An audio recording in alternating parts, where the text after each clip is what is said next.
Welcome to our Saturday Simulcast, sponsored by the Union Club Hotel. And a reminder, too, to folks, go click the bottom of our our YouTube. We've got a lot of information about how you can subscribe. It'd be a great idea to think about subscribing, becoming a member of GoldandBlack.com and the On3 network. And one of the reasons why is this guy right here. That's Steve Wiltfong, who has joined On3 as of April 1. It's a coup, at least for us at Purdue, because of all the work he does in being in the Indiana area, but he does it nationally, of course, as the vice president of recruiting and transfer portal for On3 Sports. First, Steve, welcome to On3, but you've hit the ground running, and it's never a dull moment for you. Yeah, thanks for having me, Alan. Happy to be here. Obviously, you guys have a great community and look forward to getting to know you guys over these next several years. Yeah, we're so excited to have you here. All right. This has been a busy time, especially for you. You just give us a little bit of a feel of your itinerary, what you're working on. A lot of stuff going on, even though it's May, it's recruiting time. Give us an overview of what that's been here in the last period of time. Well, certainly, obviously, the transfer portal was ripping and roaring after spring football for a lot of teams, and then college coaches are on the road. This past week in the Indianapolis area was all those college football showcases where the Indiana high school programs collaborate and get a calendar going where colleges can bounce around and see kids work out at various high schools in the area, Monday through Friday. So it was a very busy week. Saw Purdue coaches all over the city of Indianapolis as they try and recruit the best in the state. And I think that this coaching staff has made Purdue very prominent with the state's best prospects. Yeah, what's about, you obviously know Ryan Walters and Kevin Kane and many on that staff, but talk about what is remarkable about them or what stands out about them. They're young, we get that, but from your evaluation, all your years of doing this, what makes them unique? Well, they have great energy. They're excited to be at Purdue, and they're excited to work together. I think that there is a great chemistry that they have amongst each other, and the football team feels that. And then prospects, when they come to campus, they certainly feel that as well. And it's an environment that they want to be in because the coaches love being there. And Ryan Walters sets the tone at the top, but he hired a bunch of guys that like being around each other. And I think it's resonating on the recruiting trail. Yeah, you look at that and where Purdue sits in the marketplace. Of course, you cover them all and you cover some of the top programs. That challenge for Walters and company to stay competitive and get in on some of the top prospects. How do you view that as you look at the national landscape and where Ryan Walters and company can fit in and maybe be able to get some guys that some others may not be able to get just because of their personality or et cetera? Well, Purdue's still going to be a place where you have to evaluate and develop well. Landing the guys in state that can be difference makers in this conference. Obviously players like Dylan Thieneman, he's a guy that camped at Penn State and Notre Dame, and obviously in hindsight, good enough to play at those places. Getting those guys to come to Purdue is massive. But just finding guys that are high upside players that fit what you're trying to do schematically and culturally and bringing the best out of them is always going to be the recipe at a place like Purdue. And I think when you look at the recruiting class that they have and some of the guys that they're in on, they're bringing in guys that can be competitive in the Big Ten. Yeah. All right. One of the guys you wrote about on our site, or we put on our site this week, Mason Alexander, cornerback. Talk about him and also just that what seems to be, certainly with Ryan Walters and Kevin Kane and that staff, that ability to attract interest, not only top DBs, but top defensive guys. Well, Purdue, they got a chance to put together a really strong secondary class here this cycle with guys like Coach O'Brien and Coach Sam Carter pounding the pavement for Purdue. Those guys do a fantastic job of building relationships, not only with the top target, but the people around them. Like Coach Carter's very tight with Tarian Grant's mom. Yeah. Coach O'Brien, Coach Carter, and those guys doing a really good job on Mason Alexander. No program is recruiting Mason harder than Purdue right now. Wisconsin, Missouri, Pittsburgh, some of the other top contenders for him. But Purdue is leading the charge. They're going to get him back for an official visit in June. He sees an opportunity to play right away in West Lafayette. Got 10.69 speed, in the 100-meter dash. So this is a guy that can run with the best receivers in the conference, and that's what you're looking for at Purdue, guys that can athletically stack up, that have a profile with a lot of upside, and Mason certainly has that, and he also doesn't lack confidence. He's someone that would come into a place like Purdue with a chip on his shoulder, ready to play against the best in the league. All right, you talk about Purdue and the quarterback, so to speak, one of several that claim that, but certainly Sawyer Anderson, a guy in the 2025 class as well. You've seen him, 5'10", diminutive guy, but a guy with a lot of energy. Talk about what you like about him and how he might fit into Graham Harrell's offense at Purdue. Yeah, that's kind of the thing, right? Coach Harrell's offense is going to be fast-paced, scheming guys open, an explosive, exciting attack, and you need someone under center that can be a really good decision maker and accurate with the football, and that's what Sawyer Anderson's been his entire high school career.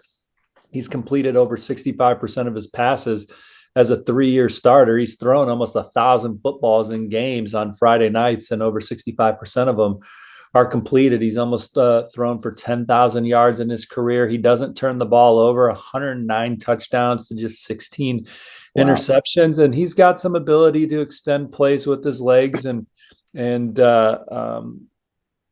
you an opportunity to create something out of nothing too. He's just got a good feel for the game. And obviously Coach Harrell with his Texas roots, being from the state, son of a high school football coach, just being able to go down to the Lone Star State and get a quarterback like Sawyer Anderson, I think is big. And he'll be a guy that has a chance to light it up for Purdue for years to come. Going to be tough to keep him just because of, obviously Graham Harrell's contacts in Texas, but there's a lot of suitors down there, some new faces at A&M, obviously. How do you view that? Well, A&M's got their quarterback, and so does Texas. I haven't heard any rumblings about Sawyer Anderson being someone that you guys need to keep tabs on right now. Yeah, that's good to hear from a Purdue perspective. Okay, broad stroke, you look at what the landscape will look like here over the next few months as Ryan Walters and company and really the Big Ten landscape. The 18 teams now in the league, all the changing landscape of college football. Give us your 35,000-foot view of where all this is going, the transfer portal, et cetera. How do you survive in this environment? But also, how do colleges like Purdue continue to thrive in this football environment? Well, financially, they'll be able to thrive just fine with that big TV deal that the Big Ten just got with CBS, and then certainly the fan support that this conference has across the board. It's a good thing for Purdue there, but certainly it's going to be a very competitive arena. But we've seen Purdue have success in the past. I mean, this is a team that's had traditionally a lot of guys that get selected in the NFL draft. Home games are a terrific atmosphere inside Ross-Ade Stadium. The facilities that Purdue has are among the best in the conference. So they have a lot that they can flex on the recruiting trail, from professional development to facilities to fan support. And we'll see. Again, it's not going to be easy in the Big Ten, but there is a recipe to be successful. You look at Missouri in the year that they just had, they finished in the top 10 in the SEC and beat Ohio State in the bowl game. And you do that by landing some blue chippers, but overall recruiting guys that fit what you're trying to do schematically and culturally and bringing the best out of them. And so that's going to be the recipe for Purdue, because they're not going to land 12 George Karlaftis a cycle. But they can land some guys that when they're 18 years old, they can bring the best out of them, or they can go into the portal and have some good finds in the portal.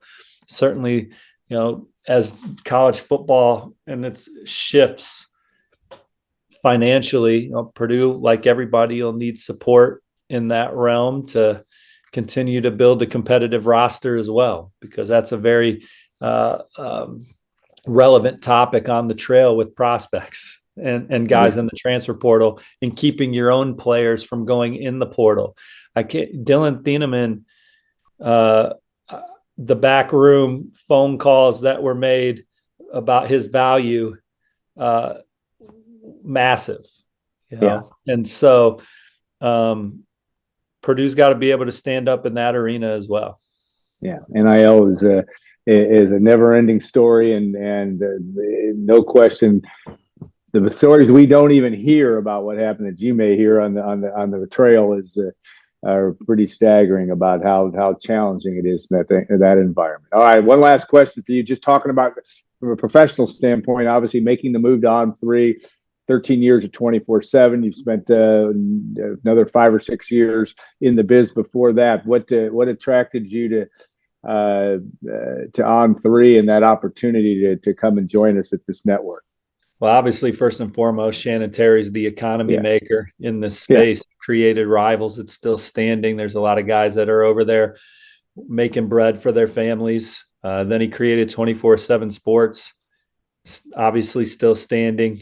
A lot of people over there being able to support their families working there. But On3, this is the innovative company. This is the company with the ideas. This is the company moving forward. If you kind of look at Shannon and the team he puts around him, they're the guys with the vision. And so it's easy to want to be part of that because us as employees, we can only go as far as the mechanism that's created can take us. So Shannon's proven over the course of his career that he's going to push his companies to be the best that they can be. And that's an environment I want to be part of. And to be here still in the early stages and help build, it's also exciting. And then to join some of the most respected people in the industry, obviously reporters and team sites, but just people behind the scenes, the engineers that he has in place and management that he has in place. Those are people that are very instrumental to the companies beforehand and now On3. So it's an exciting time to be here. It's certainly on its way to being the authority in the space. It already is from a news gathering standpoint, but will soon be the most read media site in our lane before too long. On3 Elite, also something going on a lot. Shannon's got big ideas. That's one thing. That's the reason why we're here too, as well. He has been the trendsetter for a very long time, as you have well in this space. Steve, we can't tell you how thrilled we are to have you. And just down the road from us, you'll be man, not too far. The Purdue staff, they were crushing it this week, Alan. I mean, it's several coaches in Indianapolis hitting up all the high schools. Center Grove, Decatur Central, Ben Davis, obviously Warren Central, Lawrence North. And these coaches, they're not just standing there. They're shaking hands and kissing babies. And they got early offers out to top prospects. And I can see the excitement around these guys.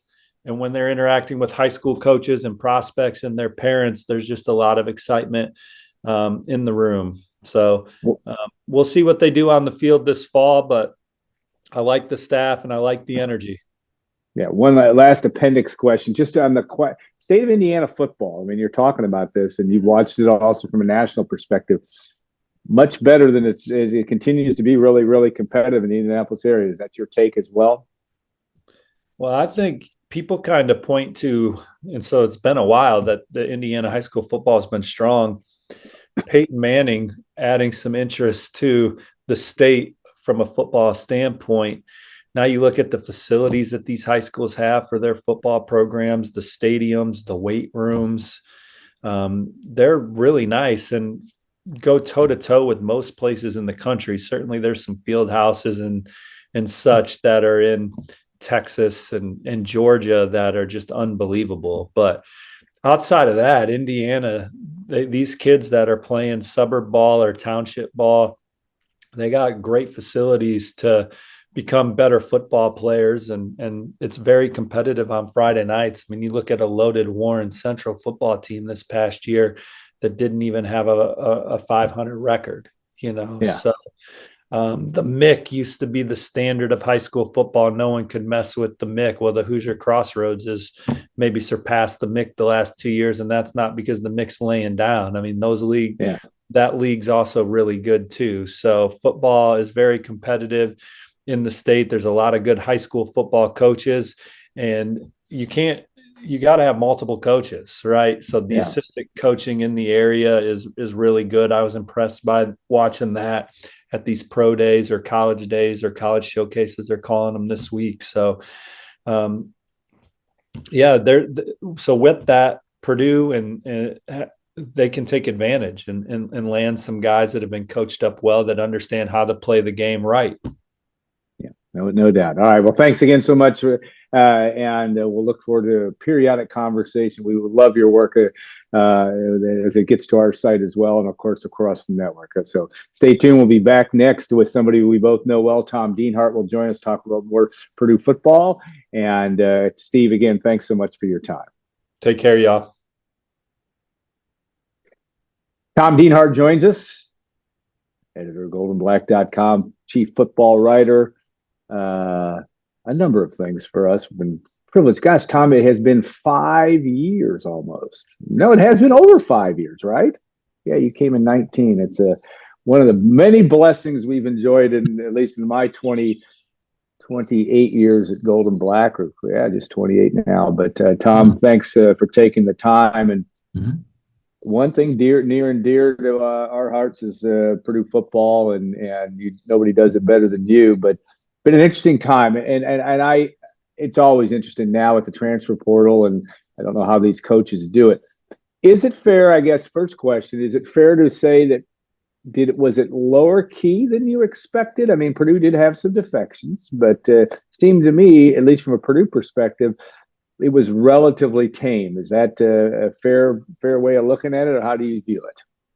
Yeah, they didn't have any major departures from this 15-day portal window in April that closed on the 30th at midnight. At this point, changes are largely guys who are leaving for a reason. The major tumult occurs obviously in December and January during that larger portal window. So 4 guys left, 4 scholarship players left. Probably the most significant was Clyde Washington. Yeah. The inside linebacker, but he was going to be reserved, probably maybe even third string behind Kydron Jenkins and Yanni Karloftis. Otherwise, just Christian Womack, a running back who never got on the field, Ethan Cole, a defensive back who never got on the field either. I'm drawing a blank on the 4th one. It showed you how significant it was. Yeah. But, I can't help you, my friend. but yeah, nothing major, Alan. As far as additions go, where we're watching and I guess waiting here, pretty sure there's 2 positions there are of our higher priority right now. I think they really want to get a rush end. I think they would take the best available rush end they can find. They've only got 4 right now. I think they're going to move an incoming freshman to rush in to give them 5 rush ins. And I think the other high priority is a defensive lineman. I think they're looking for a starting caliber defensive lineman. The guys that are going to flank the nose tackle. Right now, the 2 starters probably going to be Joe Anderson and Jeffrey Emba. Alan, they got solid depth at that spot. I just think it's largely pedestrian. I think they would like to get a difference maker. Problem is, I tell you what, Alan. How do you get them? There may not be a more difficult position to recruit than getting good defensive linemen. They're always overvalued. They're rare. Good ones are hard to get. So if they want to get one starting caliber, it's going to be costly. And so we'll see what happens there. I think the process could bleed into the summer. So I'm not expecting maybe anything on the defensive line front being imminent. And again, keep your eye on the pass rushing situation as well. Remember, they lost, of course, Nick Scorton Yeah. Ty Jenkins is now an inside linebacker. They saw one of their freshmen, DJ Allen. DJ Allen, now that's the guy. That was the one. I was gonna beat you to it, but I was gonna let you answer. So go ahead. DJ Allen was the fourth. Another like Ethan Cole, a redshirt freshman. Actually, that's not true. DJ Allen was an early arriving, right, who left after 3 months on campus. So again, they lost DJ Allen, so their ranks at rush in sort of got depleted there. And they like Will Helt, and they got 3 portal rush-ins already. Of course, CJ Madden, I think, is going to start from Georgia. They like Sheeta Soleil from Boston College, a big long arm guy.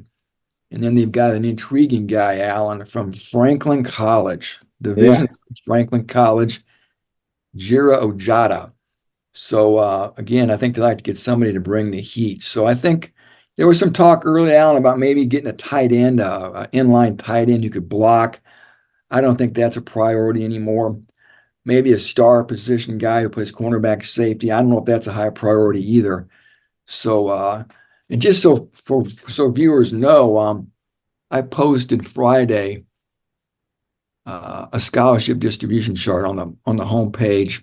Yeah, and I think it's pretty accurate, Alan. I think it's very accurate.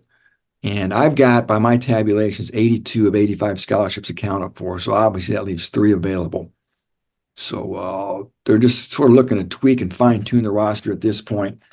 And they're trying, Alan. They're trying. They're all on the road right now recruiting. Yeah, and and as Steve Wiltfong said in the earlier, at least in the Indianapolis camps this week, they are making an impression. There's one thing about this staff, and you're around as close to them as anybody can be. Great personalities. Ryan Walters is who he is an aggressive guy. Kevin Kane, Brick Haley down the road. This is a young and a group of guys that I think you're hearing a lot of that people want to be a part of. Yeah, you're right. Ryan Walters can't be on the road right now. The head coaches can't be on the road. But his personality, you're right. He's a young guy, Alan. God, he could 38. He could be my son. He could be your son and my son. Yes, he could. Think about that. That's how sobering is that? Yeah, very sober. I guess I'm one step closer to Westminster, I guess. But anyway, yeah, he's a young guy. Got that youthful vibe. He even looks younger than 38. Yeah. So, yeah, you talked about Kevin Kane, another infectious personality. Of course, Sam Carter, the cornerbacks coach, and Corey Patterson. They get after it pretty good. Grant O'Brien's another real young coach, the safeties coach. Just a lot of youth, Alan. There's a lot of youth across the board. So I think that resonates with recruits. Whenever I talk to the kids who visit, they always mention that, of course, the energy. And then one of the things that I hear a lot, too, is that they really care about their players, Yeah. And I know everybody sort of says the same things after a while, but I do get the sense that Ron Walters and his whole staff cares about these guys beyond just what they can do between the white lines. And I think that matters, obviously. Yeah, you can definitely relate to him. Okay, one key thing in the portal that Purdue did secure, of course, punter Keelan Crimmins, and of course the long snapper as well, that you have an opportunity in Nick Levy too, that you don't want to, you've talked about that a lot, about the need and written about the need for special teams and the obvious need there. You can't be deficient in that area and be a winning football program typically. Talk about those two guys, not that you're broken down long snappers, but it is interesting the importance on all that. It's kind of like basketball referees. You don't notice them until they screw up. You need this to be two very solid parts of a football program that's trying to compete at this level. I've probably broken down this long snapper than any long snapper ever have. Yeah, Nick Levy, a good guy.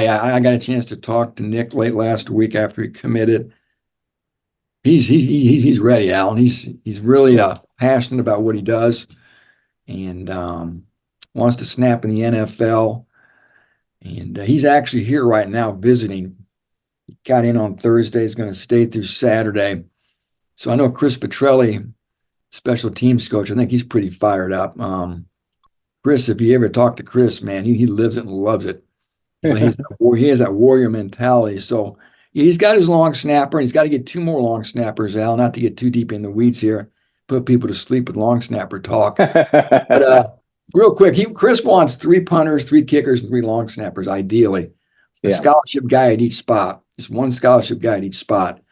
So, and of course, Nick Levy's coming here on scholarship, and he wants to get another one out of the portal, older guy out of the portal of the junior college ranks. And then he has a camp on June 1st. Probably try to get a high school kid. Talked about Keelan Crimmins, the punter from Mississippi State. He's obviously scholarship. Purdue's got 1 other punter on the roster, and that was a walk-on. He may not get a 3rd punter, Alan. And stay tuned there. And the kicking situation is already set.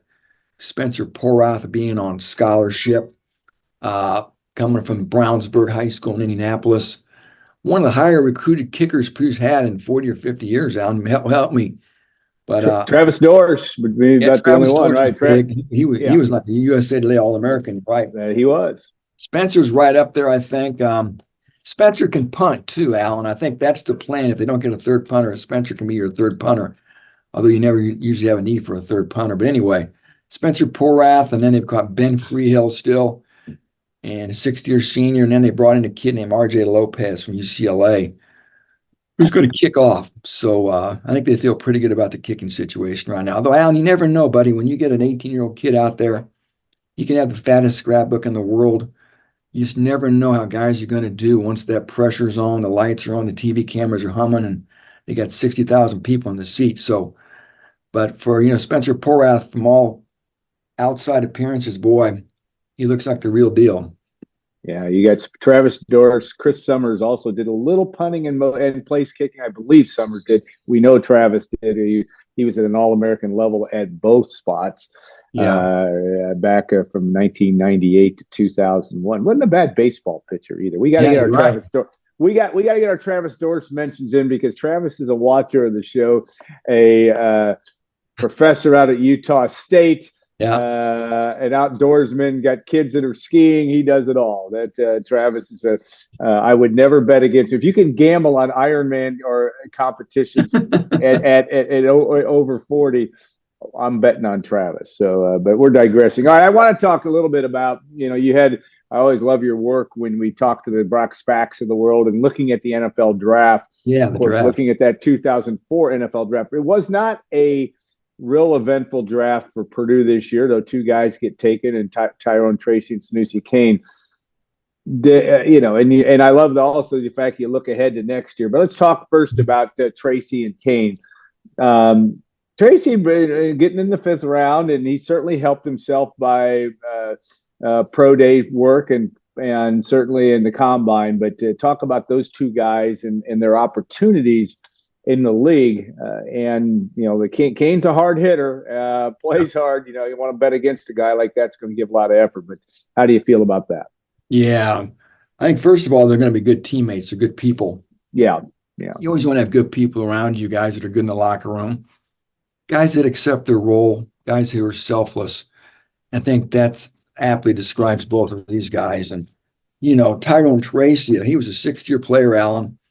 Fun story, being in Iowa for 4 years, coming here for 2. It was largely ineffective his first year here at Purdue, fans remember, under Jeff Brom. Didn't really utilize him right. He always was a running back at heart, Alan, and that's what he did in high school.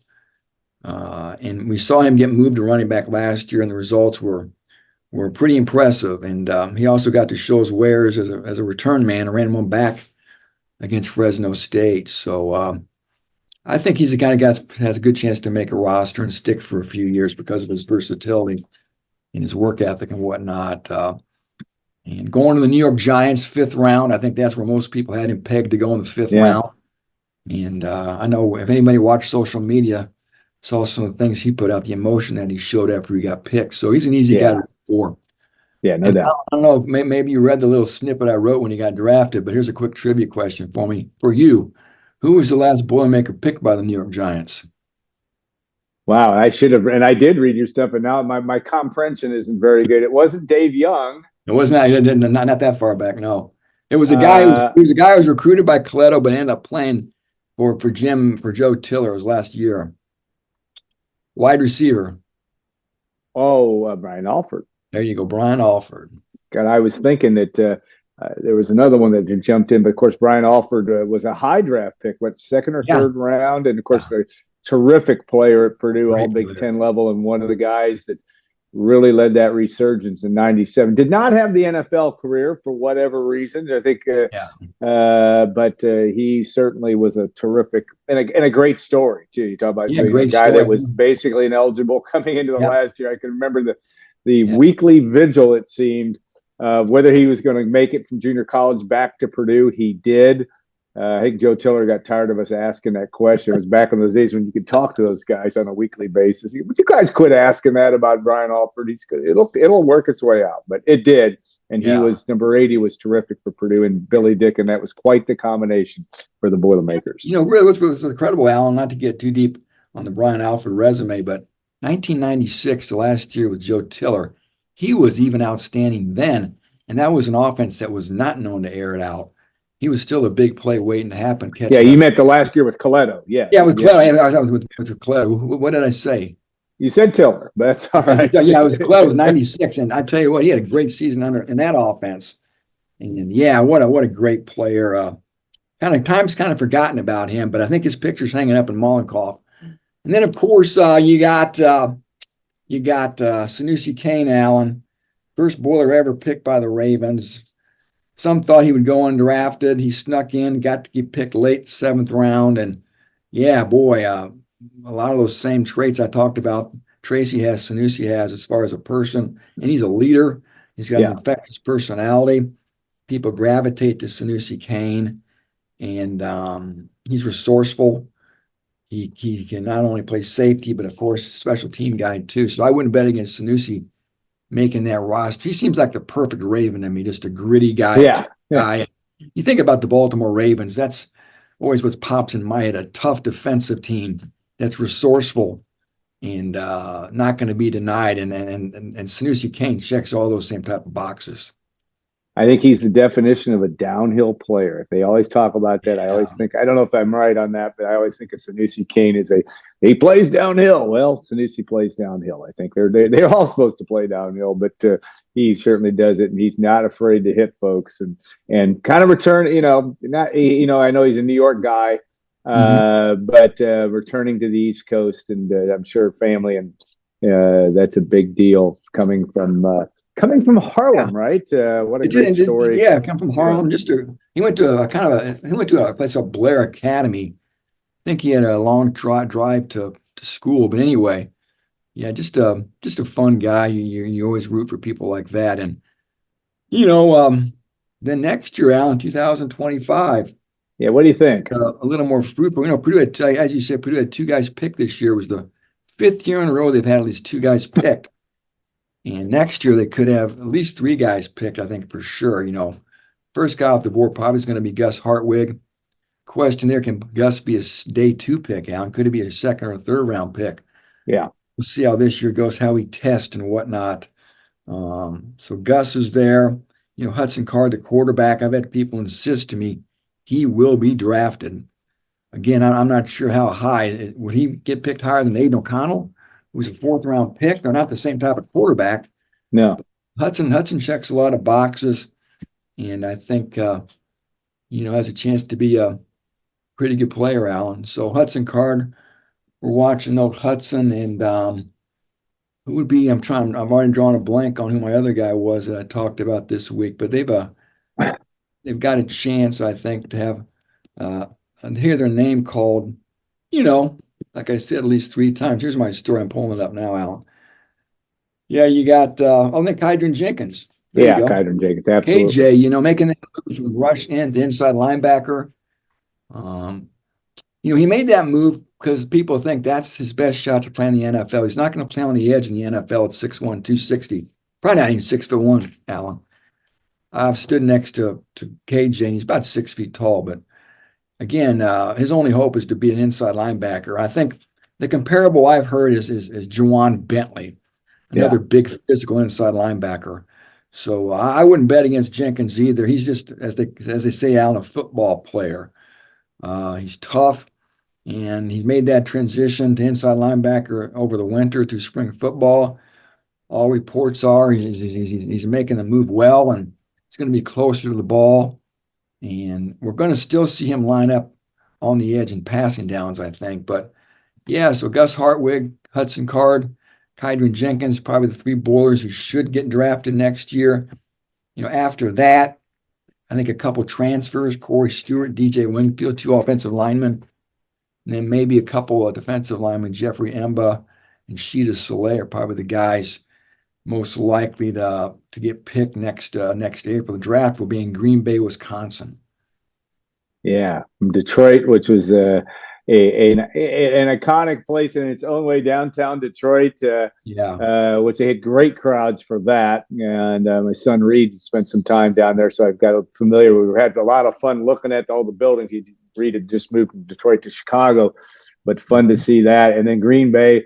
I don't know if you have been up there. I've never been to Green Bay. I need to get up there soon, just because it's a mecca of sports. They say that that draft will be phenomenal, assuming that it's not snowing up there in April, which it won't be. It'll be balmy in April up there. It was good enough in Detroit as well. The NFL has turned that into a unbelievable. Yeah. I mean, nothing new, but it has been the last decade or so just an off the chain event, and it's amazing the attraction people get just to hang around and see who's going to get picked. So that part's a lot of fun. So maybe I think maybe at least 3 Boilers should get picked next year. Yeah. And going back, it's always fun to watch. Yeah, going back to Brock's back 2004. Yeah, I want to ask you about 9 that. players, 9 Boilers got picked down.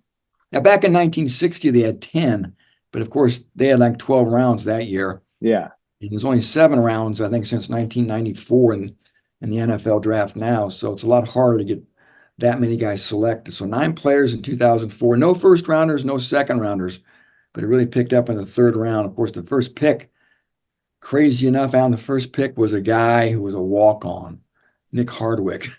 Yeah. Board that year was a walk-on who was actually sitting in the stands at the Rose Bowl watching Purdue play. Then decided he was going to try out for the team. What? And you cannot make that story up. No, you can't. Unbelievable. And now I'm back on the staff, right, of the Chargers as well, right? And that is an amazing story. And he's as humble as you love Nick Hardwick because he is as humble about his story. He's trimmed down. He looks like a distance runner now because he's taking all that playing weight. The tattoos are all there.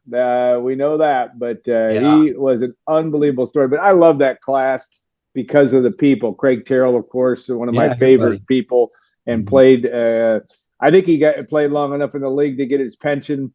Sean Phillips, Gilbert Gardner, Landon Johnson, all guys. Of course, Phillips and Johnson probably made a bigger impact than Gardner, though I don't know if that's all fair. But a lot of guys that made a huge impact or a strong impact in the league.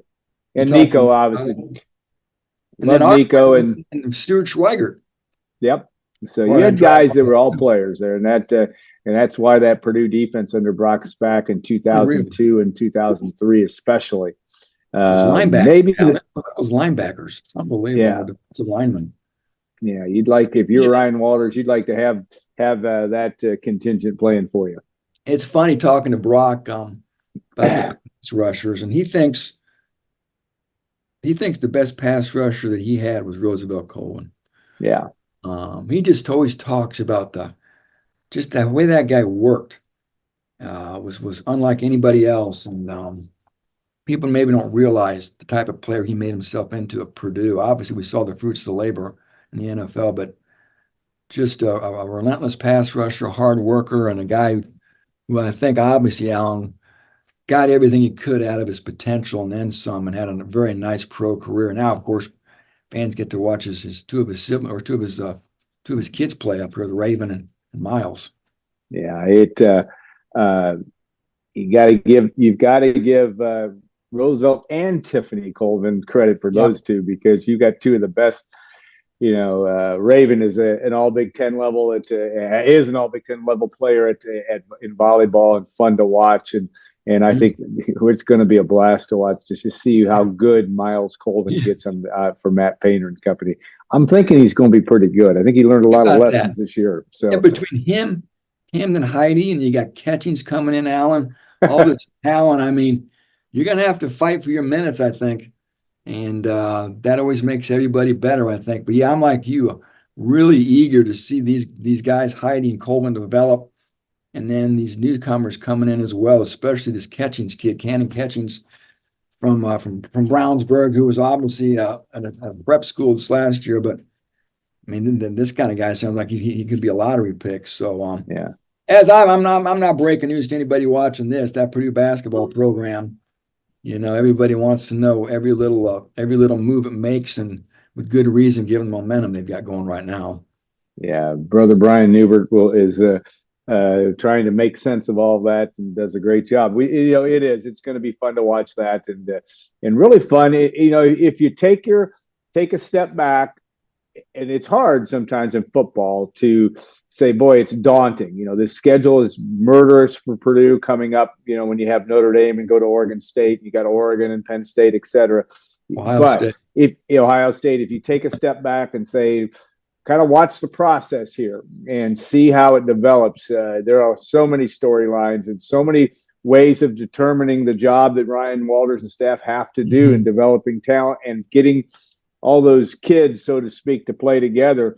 It's really going to be fun to watch come August 31st. And really the 1st of August and even before, you'll be going hot and heavy with the Big Ten Media Day. Yeah. And then, of course, the start of fall practice. I think it's a 3-day event this year, Alan. Oh, really? So I think with 18 schools now. Yeah, that's true. I didn't think about that. You got to parse it out, I think, to 6 schools each day. I know they sent the schedule out. I think Purdue goes on the first day. So yeah, still down in Indianapolis. So that's good. Brand new world order in the Big Ten with 18 schools, obviously, and one division, no more divisions, just one division, 1 through 18. And if Purdue could somehow make its way to a bowl, boy, that would be very impressive with that schedule you talked about and a roster that's still sort of taking shape just in year 2 under Walters. Yeah, Lincoln Riley. Who would have thought you'd be talking about Lincoln Riley in the Big Ten? There you go. So that'd be fun. Dan Lanning and Oregon are coming to West Lafayette. So yeah, that's a team that may be the second best team in the Big Ten. Ohio State's going to be the prohibitive favorite, probably the number 1 team in the country. And the Ducks are going to be right there too, Alan. They got a new quarterback, Dylan Gabriel from Oklahoma, is going to take Bo Nick's spot. So the Ducks under Danny Lanning's a lot like Ryan Walters, Alan, a young coach, even younger than Ryan Walters, who's really got the Ducks humming right now. Yeah, it's going to be fun thing to watch, and we'll look forward to your coverage as always. Okay, a reminder: we're going to become self-promoters here at Gold and Black. A reminder: click at the bottom. There's a lot of information. A special 2 months for just $1. That just to be able to read what Tom Dienhart has to say is worth much more than $1. So if you've made, as Brian always says, if you've made it to the end of this, and you haven't subscribed, that's on you. But we've got great offers there. A lot of information about how you can join us. You can also, of course, subscribe to us on YouTube as well. Our podcast with Kyle Charters and Tom Dienhart and Brian Newbert, always fun too. So a lot of ways to join us, but we like people that like to read what we do, and that's a good way too to become a member of Knucklehead Central. Named after the late great Joe Tiller too. So I don't think there's a site out there. Can't be a site out there that's more dialed in than this site when it comes not just from giving a voice to those teams, but also knowing really what's going on. Yeah, and providing, I think, information you're going to want to know, and a lot of that stuff appears on the message boards.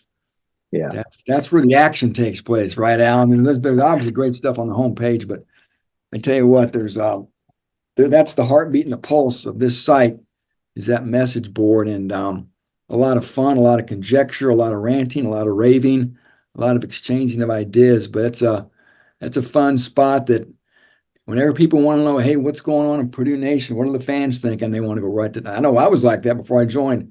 What are they saying on Knucklehead Central? I wanted to go see right away, Alan. So I was addicted before I was working with you guys. So again, I know it's easy for me to say that now, but I think those sentiments have to be shared by a lot of people. Well, it is a thing where there's truths and half truths, but there's a lot of information on the message boards and the opportunity to also talk to Tom Dienhart and Brian Newbert, there and you go. even I weigh in, and Mike Carmen from time to Mike time. Carmen, yeah, Mike Carmen. We are grateful for to have a pretty good team put together. So, Yeah. all right, my friend, Chad have a great Rockover. rest. Chad, well, yeah, Chad, the photos, and you have had a huge impact getting those galleries up for basketball, and Brother Crockover has become. He's not up to Newbert status in terms of fan following, but I will say this: that people love those photos, and he is the definition of a hard worker and passionate about what he does. We love Chad. So, all right, Mr. Dienhart, thanks so much. We will be back next week. I think we'll probably talk some basketball recruiting with Brian Newbert. Of course, he is in Birmingham this weekend, covering some hoops recruiting and more. But we will keep these Saturday simulcasts most every week throughout the summer. Probably not every week, but we will do a lot of these throughout the summer. So we appreciate you for tuning in. Thank the Union Club Hotel, the Boiler Up Bar, 811 Bistro, Leaps Coffee. That's a favorite place of Tom Dienhart and myself. The coffee's excellent there. We appreciate that too. So have a great rest of your weekend, all. And we'll look forward to seeing you in our next edition of Saturday Simulcast.